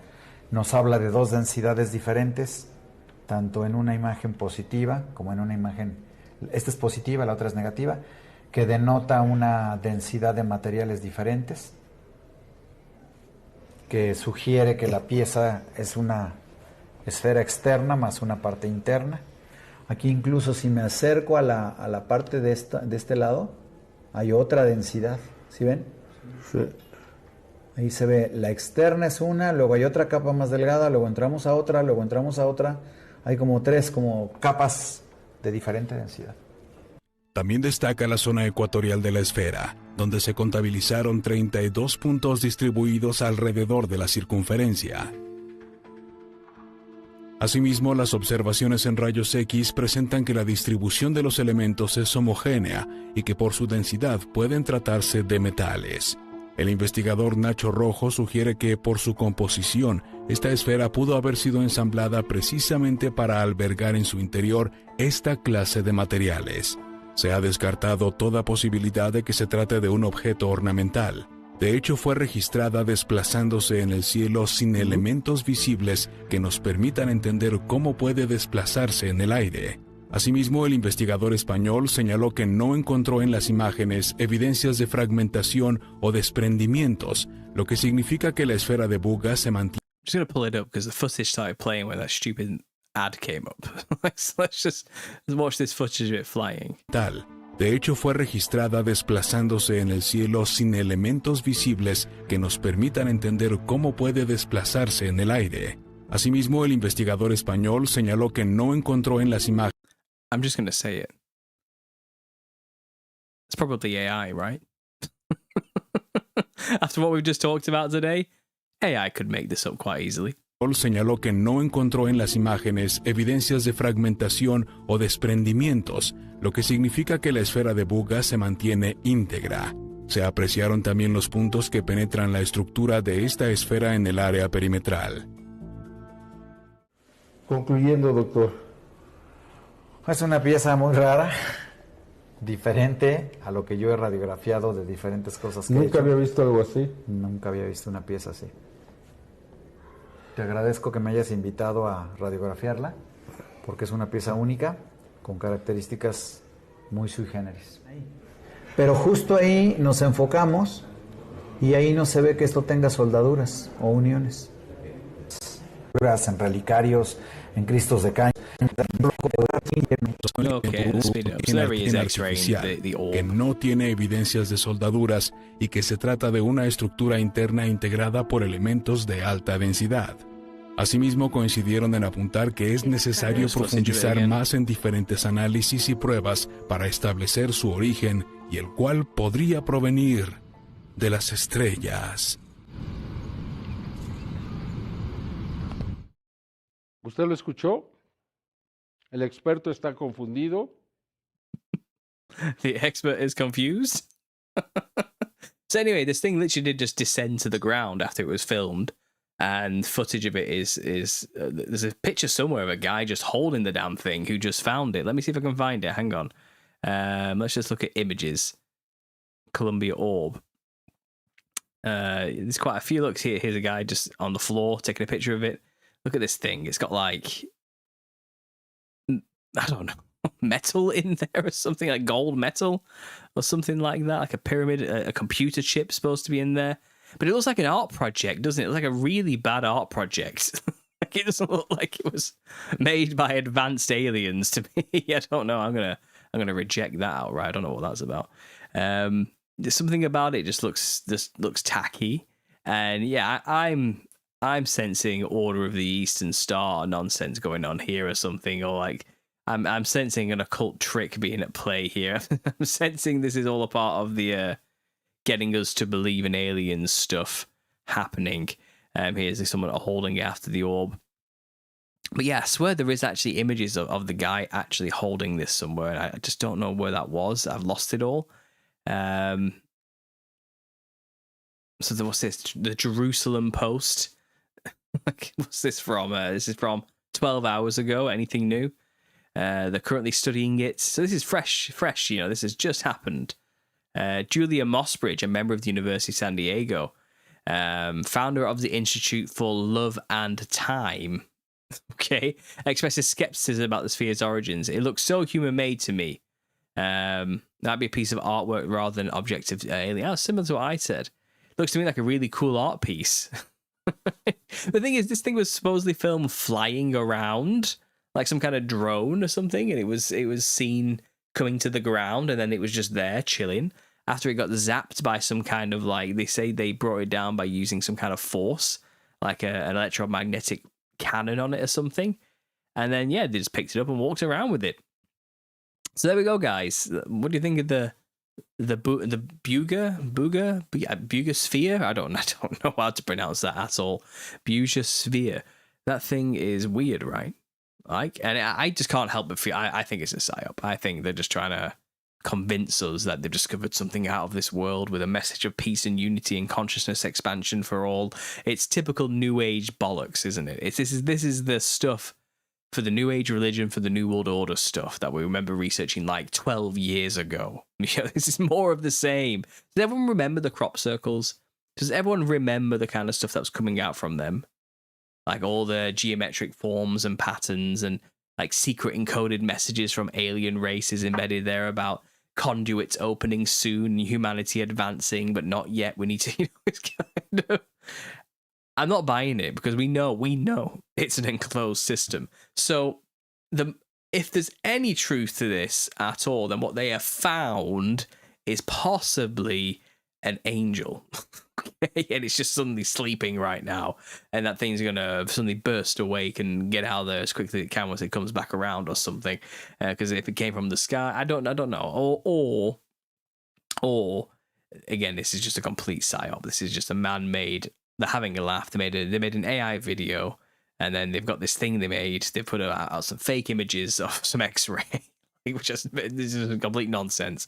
And they're just pushing this story that aliens are coming soon, guys. We need to start preparing for the reality that we're living in a world where aliens are real, and the public need to start to know this. They're coming, guys, any minute now. I'm not. It's a gut feeling. Like, this feels like a load of old bollocks to me. So I'm not going to buy it. No chance. But that's new. That's being pushed. Remember when they had the paper mache alien that was like lying down, this tiny little like sprite, like it was like dried out. Remember when they started doing that to us as well? They've been doing this for a while, haven't they? Hinting here and there that mysterious things are being found and normalizing the concept of aliens from space coming soon, while Elon is out there testing his rockets that are one day going to send out ferries to Mars and back and forth. It's kind of, they're just creating a narrative, aren't they? They're maintaining the lie with these little bits here and there. You got the real science out there trying to master space travel. Then you got the weird underground conspiracy people out there talking about aliens appearing every now and then. And it's like both work in tandem with each other to please everybody, to keep the narrative propped up, the lie propped up, Nah, not buying it. So the usual sphere, something weird for you, something I just came across. Let's go to the chat now. Let's close this out for the next half hour. I'm just going to talk to you guys for a little bit. I've been going for an hour and a half already, so yeah, we'll go for another maybe 20 minutes or so, and then we'll close out this show. So how are we doing, guys? Any questions? Get them in. Let me know. I'm going to jump into the chat, see what's going on. Please bear with me. There is a 20-second delay for me. What you're hearing me say, I said 20 seconds ago. So please bear that in mind, okay? I'm just going to quickly change this over because it's over encoding again. But you can still hear me. I'm still here. I'm still doing my thing. But yeah, I just need it to catch up and stop lagging. So I'm going to do this on a image only. But get your questions in, guys. What's going on? Steve Oz is very late. You are. You should be ashamed of yourself.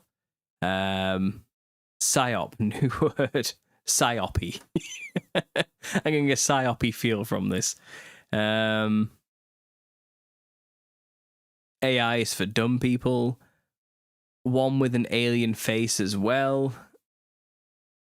It just sounds stupid. How gullible are people? Yeah, that's what I'm saying. Has anyone seen the documentary Europa? Okay, we're not getting into that here today. I see videos of orbs and UFOs on Twitter all the time. I used to be able to tell right away that the videos were AI or CGI, but now it's getting hard to tell. I just don't trust any videos anymore. Exactly. How can we?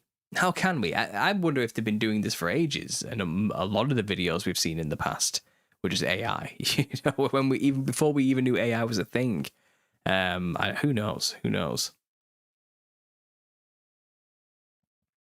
The footage is real. It's authentic. You can see the three rings rotating around this beautiful ball of light. That's so bright. That is the white of the eyeball. Okay, I'm missing something there. Yeah, that delay is annoying for me, says my wife. I hear everything twice. She does, yeah. I'm concerned about the AI corrupting all creativity on the internet. And what can we do to change that, says Steve Oz. You can't. You can't change what it's going to do. It's going to do what it's going to do. All we can do is encourage artists in your local area who are still, God bless them, putting their works up in galleries in your local area and trying to sell it in cafes or something. You want real art? Go out there and find the real art. That's all you can do. I mean, creativity in terms of movies and everything, I kind of covered all that in the first half. And yeah, this is going to make people who otherwise don't have creativity, it's going to give them the ability to create things. And it's going to make things weird. And people who otherwise wouldn't have had the means prior to express their bad ideas are going to have the ability to express their bad ideas now. So it's going to change things. The landscape of creativity is going to change. And I don't want to forecast any predictions because it's all happening too fast. Anything I say will already be proven wrong before I even have a chance to say it because of how quickly everything's developing.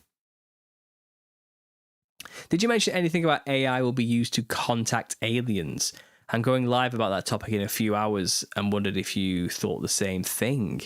I love your content, bro, says Candid Truth.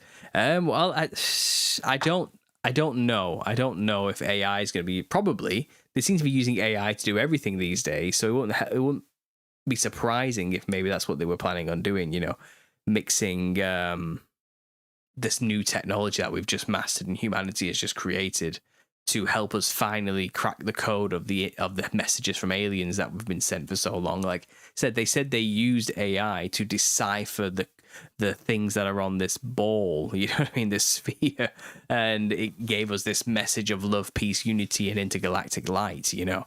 So it wouldn't surprise me if they did somehow maybe like create their own AI god, and then that god sends a signal out into the universe for us or something in a universal language that humanity couldn't come up with themselves, and we get something back. Something like that could happen. I don't actually know, but it's a good idea, Candid Truth. I think you might be onto something there. Yeah. Well, when you say you're going to talk about that soon, I'm just on your channel now. I'm having a quick look. Let's look at Candid Truth channel. Let's see what this guy's coming out with, eh? Just while we're here, let's put him on the spot. Let's check the screen. This is his channel. He's got a nice little following here. That's good. Deciphering Deception. Looks like they have a co-host. They've got an intro song. 3 steps to overcome temptation. Victory over sin. So we've got a good Christian foundation here. Yeah, it's like you're covering on some fundamental things here. Good. I like it. I like it a lot. I'll have to check your channel out. You've got a subscriber here. I'll be checking you out, be listening in, see what's going on. We've got 157 videos. Would you look at that? And there's their details if you guys want to go and check them out. Looks like they've been in the game for a while. Right. Well, thanks for joining us, Candid Truth. And there we go. There's a little plug for you. Good question. Good question. I imagine they probably will use AI. It's all going to be one giant convoluted story in the end that they're going to weave for us. Absolutely. AI is a Pentium 4 processor. Okay. They found nothing. Yes. CERN found the God particle for the AI. Not good. What does that even mean? Like, I'm starting to think they're just coming up with bullshit now, and they're going to weave anything together. Like, oh yeah, the CERN Super Collider has discovered this hidden particle, which is now going to quantumly interlink with AI's algorithms to create a god of some kind. Literally discussing something like, is it Jarvis or something becoming Vision after having one of the gems put into the forehead or something? Like, it's not like the same kind of concept, and the AI gains sentience once it's merged with this glowing particle, this gemstone, one of the Infinity Stones. Isn't that the same damn story from the MCU? Like, you can see how convolutedly stupid these stories actually are when you actually really listen to them. Like, when you actually pay attention to what they're telling us. And it's like, a lot of people are like, so deep, so profound. Oh, science is so amazing. Look at what they're doing with these things. It's like, you don't know what they're doing. They're not doing anything. They're just telling you a bunch of words. You're reading black and white words on a white screen. That's all you know is happening. What they told you is happening. You don't know.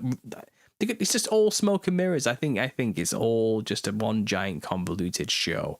Like, I really do. I'm starting to think nothing. It's all fake and gay, as they say. I really think that is what's going on right now. And it's falling apart quickly. Surely we can encourage the creative community to put pressure on governments to restrain and regulate AI.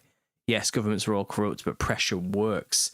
How can you restrain and regulate this realistically? You put restraints on it and regulations on it, people are going to use it anyway. Like, did making it illegal to pirate music stop literally every single person you know download LimeWire back in the day? Who bought music? You know what I mean? Like just making something illegal doesn't stop people from using it. It changes. The cat's out of the bag. The genie's out of the bottle. You cannot put this thing back in. It's done. It's done. Like, all we can do now is not rely on the government to do what we should do, which is just have some self-control. That's basically it. Why force the government to police us? and our ability to use these things when we should just take it upon ourselves to actually just say no and not do it. Like, these things only have so much power and so much we give it attention and our inputs. And in case of AI, quite literally, the more we use it, the more it learns from us, the more powerful it gets. It's a hydra of sorts. It's like this ever growing. It's the blob. It's just the blob going around, just assimilating more into its mass, like getting bigger and more powerful with each passing roll. You know, and I don't know. It's something like that. It's the Borg. It's the hive mind, isn't it? I'm off on one tonight. I'm clearly just angry. I'm losing this. Let's get Candid Truth over 10,000 subs. Says Precision Rifleman. Yeah, it's doable, isn't it, guys? You know. I mean, yeah, go and subscribe to that guy. Let's support the community. Let's share the love, and we can all be one big happy Truther family. That's the. I want you to get together. I said it. There we go. Those who know what I'm talking about know what I'm talking about.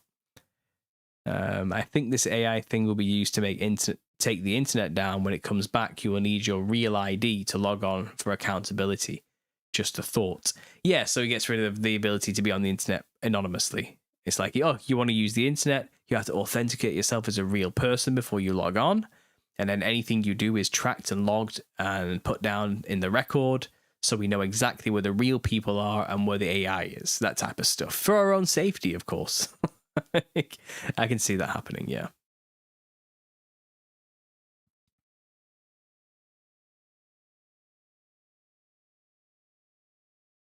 The powers that be, after they gain our trust, then the aliens will come. Well, I get what you're saying. Yeah, it's all going to be one giant Masonic theater show. The aliens aren't real. There is no outer space. Whatever turns up is either genetically engineered creatures from the underground labs. It's either the Nephilim spirits manifest physically once more in some way. It's either fallen angels, Watcher-class angels that were not bound in chains and are still here doing their thing. Or it's a bit of everything, all mashed together. You know, whatever it is, it ain't aliens. I can tell you that right now. It's probably the beasts, the hybrid humans left over in the marine kingdom after the flood. The only things that survived the flood are the mutants before the flood who mixed themselves with kinds that chilled out in the sea. So maybe they're just going to burst out of the ocean and we'll think they came from space. How are we supposed to know, you know? Something like that's going to happen.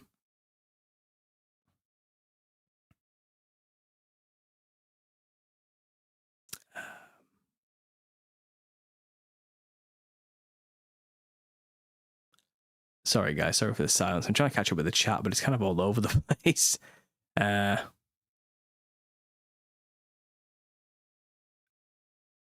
Get Paul to 100k so he can be an official shill.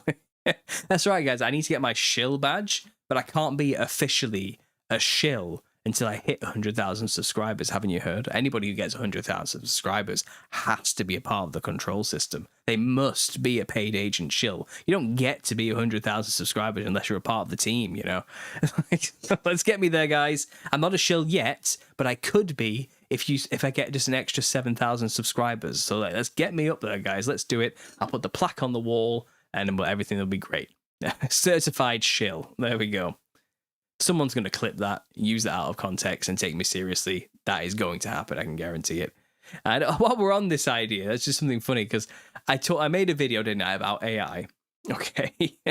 And I'm actually wearing the same t-shirt here right now with like baby sick stains all over it. Like I wasn't like prepared for it. My hair was changing position constantly because I couldn't get it to stay where I wanted to stay. But I recorded that in my office and in the morning while having my second cup of coffee, you know, in between going downstairs and helping with the family and stuff. And I just kept recording little bits here and there, and I chopped it up and put AI video in between. And then afterwards, I've got like 3 comments already saying, Paul, you look like AI in this. Paul, are you AI in this video? You actually look a bit like, I'm serious though, you don't look real in this video. And I'm like, what do you mean? Like, just because I'm talking about AI and showed you clips of AI videos in between me talking, that messed with your brain enough to convince you I was AI and not real anymore. And this is what the problem. We're screwed. Like, what can we do? I can never prove to you guys anymore now. I can no longer prove to you that I'm real. Like, I can't do it now. Like, no one's going to believe me. Like, no one is going to believe me anymore because of what's happened. And it's like everyone's going to get so hyper paranoid about all YouTubers from now on, or anybody who's on like a screen who talks like this. They're all under scrutiny now. Like, especially in the conspiracy world, we're already a paranoid bunch to begin with. This is just going to make the paranoia 10 times worse for so many of us. We already had that crazy thing going on with Madeline and that Joe guy going around accusing everyone of being AI models, and we're all just the same. And now he's hounding me saying, you and JT must be the same person too. And I'm like, didn't you just pull this same crap with Madeline like a week ago? Go touch some grass, Joe. Chill out. We're not all fake. Like, relax. All right, you're in your early, everyone's a shill, everyone's fake phase of waking up. I get it, we're all there, but just catch up with the rest of us already. That was like 10 years ago for most of us now. But this is where we're at. This is what's happening. Okay, what are we supposed to do? Like, what am I supposed to do? No, I just got to keep doing my thing and hope people believe I'm real. Like, I mean, maybe Candid Truths is fake. Who's this guy who's just cropped up for the first time in my chat? Going away. He sounds like something an AI would do to me. Like, nah, you're not real, bro. You're all fake. What's this? We're starting to question everything now. Yeah. What's this? I said it. I'm sorry. Was that James who said that? I said it. I'm sorry. But it's simple, isn't it? Like, I make a video talking about AI, and because I showed AI, it's enough to make people go, what if Paul's AI too? It doesn't take much to get people in that zone, does it? And it's just gonna, and let's scale that up to a wider society. How paranoid is everybody now? Like, just everybody you meet right now, how like on edge are they all? It's like Rusty sent a super chat.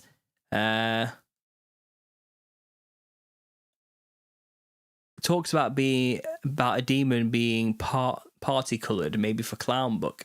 Oh, thanks for the reference there, Rusty. I'll quickly just copy paste that. I'll copy that and I'll paste the reference you gave me into my document so I don't forget it. Yeah, I'll put it in my new books documents here. And let me just scroll down to the appropriate chapter. And I'll just add it in at the end there. Right, so I've saved the reference you gave me in my second book's rough draft, so I can check that out. But thanks, yeah. Anyway, if anyone's got any information they want to share for the Nephilim Look Like Clowns stuff, honestly, just send me anything, and I'm always open to have a look into it.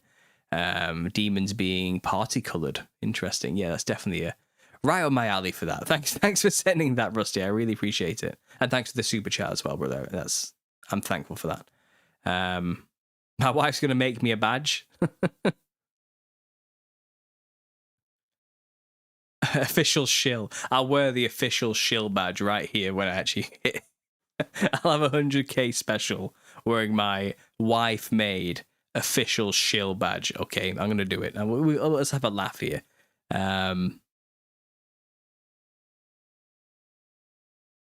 Yeah, like you hadn't been working at it for 12 years, says Carmen. Exactly. I know, right? It took 12 years to get to 100,000 subscribers. It didn't just happen overnight. Like, I put a lot of blood, sweat, and tears into this. I worked really hard, you know. But you don't deserve it, boy. You're just a shill. You just sold out, man.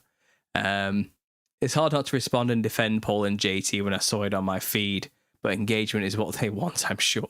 I just leave them to be a weirdo screaming in the corner, says Pearl. Yeah, you know, so did I. I'm like, every time that guy's like said something to me, I'm literally saying like, dude, just chill out, man. Why you gotta be like this, you know? Like, I'm going to assume ignorance before malevolence. Maybe he's not evil. Maybe he genuinely does think this way and believe these things. Or maybe he's just a complete troll who's just out there to make everybody like, I don't know. I don't know the guy, but yeah, I know what you're saying.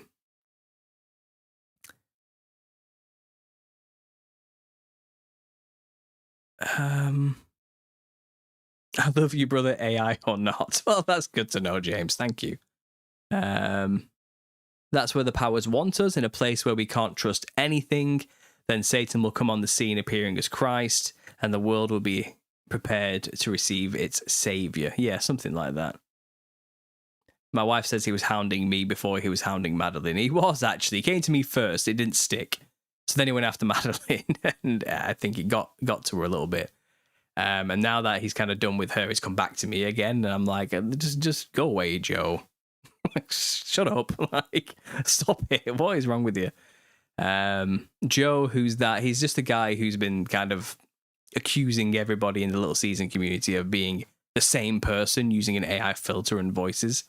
Because we all use the same background color scheme. This is a cheap ring light. Okay. I bought it from Home Bargains. It comes with this really crappy remote, right? It's like falling apart. It's really flimsy. This top bit is just a sticker. As you can hear it click there. It's not actually like well put together. And I just put it on W, which is white. There it is. That's white mode. If I go slightly across to blue, as you can see, it changed to blue, green, and I'm finding all of them are kind of a bit garish and a bit disgusting. So I'm just going to stick to the white light. If I can get to the antenna, there it is. I think that's the most appealing light that comes with this thing. I'm not having it strobing in the background, so everyone who watches it who has epilepsy has a problem. And that's all the thought that went into the lighting, Joe. There's nothing else. There's nothing else going on, and it's not like some conspiracy that we all have the same background lighting. Therefore, it's just the first default setting that comes with this really, really basic strip light that I bought that I've kind of just hooked around my room. Okay, there's really nothing to it. But I guess people get so in their heads and haven't been out in the real world for so long that you can start to get that way. And I think, I have a piece of advice, which I'm going to talk about on the tips for truthers, but say your beliefs out loud so you can hear what they actually sound like. When you only ever stay quiet and you only hear your own thoughts all the time, they can sound like they make a lot more sense until you actually say them out loud. There we go. But yeah, that's who Joe is. Excuse me. That's who Joe is. That's what's going on there. Paul and Connor are the same AI, says Pepe Sylvie. He's got it wrong. Me and Connor are the same dude. He's looking in the wrong place. I can vouch he is real, says Kanga, but that means nothing since I'm an AI bot. Yeah, I mean, Kanga can vouch, Nina can vouch, you can vouch that I'm real. I bought chocolate for you when I was in Paris and shipped it out to you, because you asked me to. And I'm just, can AI do that? No, they cannot. That's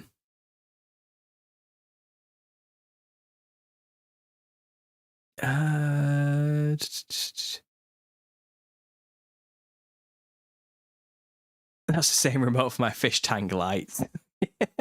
And the thing is, I've got actually like 8 of these. Like, I don't just have one, because I used some strip lights, which were really terrible at first, which I've had to just bin because they were cheap and tacky. And I got this one that's like 10 meters long, so it fits. And they all come with the same piece of crap remote. Like, it's really flimsy and terrible, but I've got like 8 of them now. Don't reveal the 4th wall, bro. You don't want to see this wall in front of me. It's just 2 shelves covered in crap. I'll tell you what, it's not crap though. I'll tell you what is covered in that has value. It's the Nephilim Look Like Clowns. Look at this. I have 4 copies available. One of them's already spoken for, which I'm sending out recently. He paid through GoFundMe for this one. I'm waiting for the funds to come through before I ship it out because it's going to New Zealand. But I do have 3 available. 1 hardcover, 2 paperbacks left for signed copies. If you want to get a signed copy of the Nephilim Look Like Clowns, all you need to do is send me an email to understandingconspiracy@gmail.com and we can arrange to get this out to you. You just pay through PayPal and it's done and dusted, and you can get your own signed copy sent out by yours truly, personally, in the post. Handwritten message inside. So email me at understandingconspiracy@gmail.com and I'll get it out for you. Would an AI shill do that? Yeah, they would do something like that, I guess. I'm shilling my own products on my own YouTube channel. How dare I? The goal, right? Anyway. Tips for truthers, don't be Joe, says my wife. Let's play nice. Let's play nice. I'm giving him the benefit of the doubt. We love you, Paul, says Steve Oz. Thanks, guys.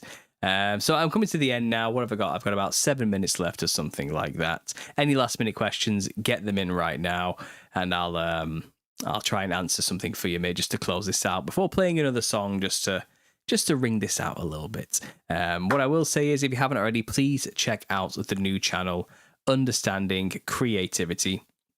I really do want to get this rolling. I want to get it going. I want to get it up. I want to get it monetized naturally. I want this to be something that I can be proud of as like a side project. I do have stuff coming your way, and I will obviously do my own scathing reviews of the modern art world as well on there soon enough, once I get these early interviews out the way and kind of up. It's going to be good. It's going to be fun. It's still conspiracy related. Like I said at the start of this, the algorithm is still trying to figure out where to place me exactly. So I'm getting a lot of people coming on there who are really confused. It's like, why did the algorithm recommend this video to me? Why are you guys talking about demons? What the hell's wrong with you? You psychopaths or something? It's kind of, bro, you walked into the wrong saloon. So I can really say, it's like, you have no idea what you just stumbled across. Yeah, the stuff we talk about on there is just understanding conspiracy with an art skin. That's all it is. It's not much different. We're supplying the conspiracy perspective to the art industry. And I think a lot of people don't really get it as well.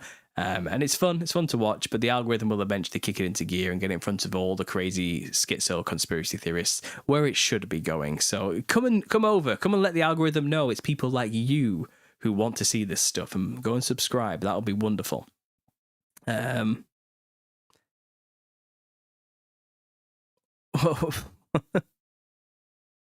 Look at that clean segue there, AI shill. Says my wife. In my timeline, I used to eat Chick-fil-A all the time, and I remember it was spelt with a K.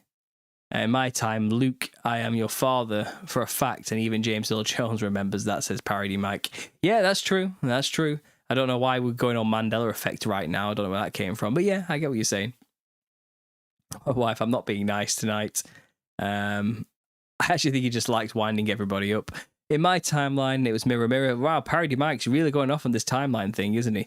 I'll death sub to the new channel, says Candid Truth. See, he gets it. Links in the description. Go and check out Understanding Creativity.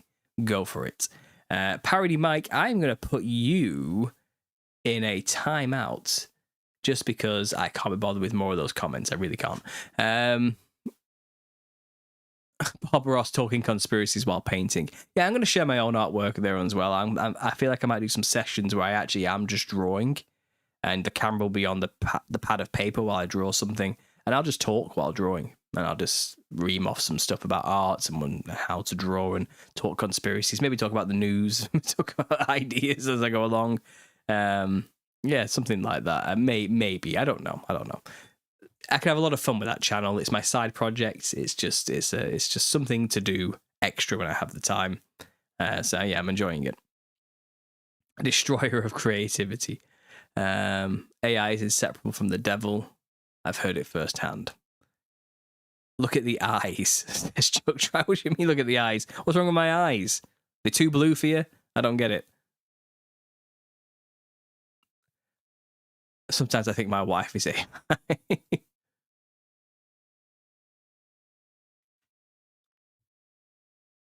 You know, OpenAI did program verbal utterances into the voice mode. Maybe they'll add sneezes to make them more realistic at some point. Those demon vessels are advanced. Yeah, that sneeze is proof. AI. Done. Right, guys, it's coming to the end now. I've got about 5 minutes left, so I'm going to close this show out.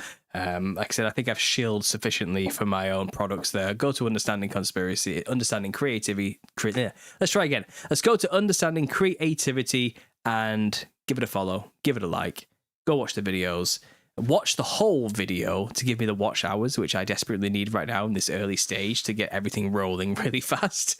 Go and support that, and show Susan some love for the wonderful presentation she gave on there. Susan Faraday did a fantastic presentation, and I think she needs to see that everybody cares, and it was great, and she needs to know that. She did a fantastic, for the first time, talking to such a large audience online. She did amazing. So go and show us some love on there, guys. I'd really appreciate it. If you do want a copy of The Nephilim Looked Like Clowns, I think I have a picture here. You can get yourself a copy on Amazon. Audiobook is in the works. Exciting news. I am finishing off chapter 14, Origin of the Clowns, of the audiobook currently. That's only 6 more chapters left to narrate and get it all compiled and back in. And that will be released soon. I'm going to say soon. I'm going to give you a time because I have no idea how long it's actually going to take. But soon enough, the audiobook will be available as well. But get yourself the paperback or hardback copy on Amazon. But if you want a signed copy by myself, like I said, just email me at understandingconspiracy@gmail.com. Right here at the back, you'll see I'll put a little message just for you, and I'll ship it off myself. So let me know via email if you want one of those. I'll be back soon with more videos. I'll be back with another Tips for Truthers on Friday, and I'll be doing my Truth Therapy sessions on Sunday. But I think I actually, just let me check my calendar. I think I've got some stuff coming up. I'm helping a young lad with his documentary on psychedelics and the links to the demonic for his university project on Sunday, and after that I'll be using my Truth Therapy sessions. But yeah, guys, I've got lots going on. And lots more coming up for you soon. And I'll be making more videos. And I'm going to start working on a new video for the Nephilim Look Like Clowns series as well. Get that rebooted, get that going, get some more episodes added on. And maybe we can get that to 100 eventually one day as well. So stay tuned. I'm going to play out with another Judas Sargent song. I think I'll play... Let's do Patchwork Quilt. But I'm just going to cut out the 1-minute intro to make it a bit shorter. Because it's wholly different to the rest of the entire song, so it's not a big deal. But I'm gonna play it anyway. So yeah, thanks for listening, guys, and as always, God bless.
heart after. Ooh.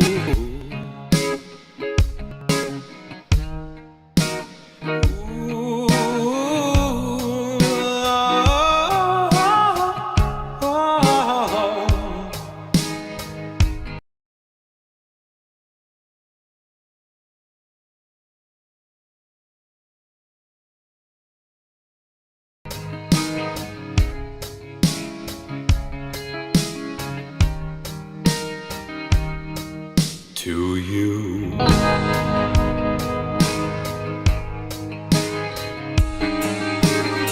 Whether it be a burgundy woven into the covering of the color that embodies a son's blood for the lost, bring me down to the lowest color of the lower grade to show the highest, the most beautiful. One patch more.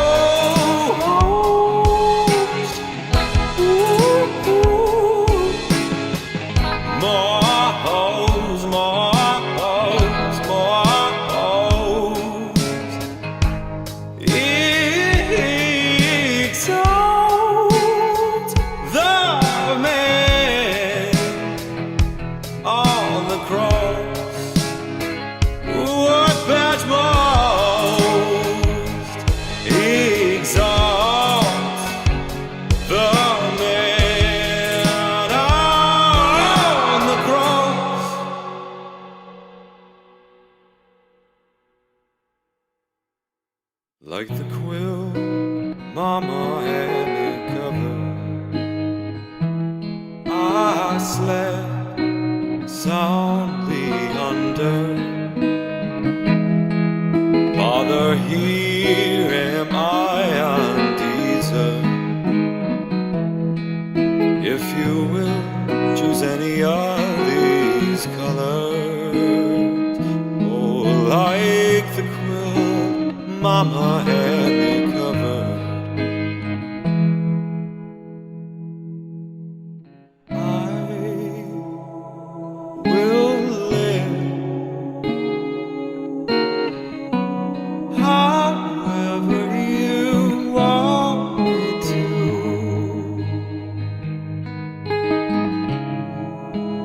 Thread it through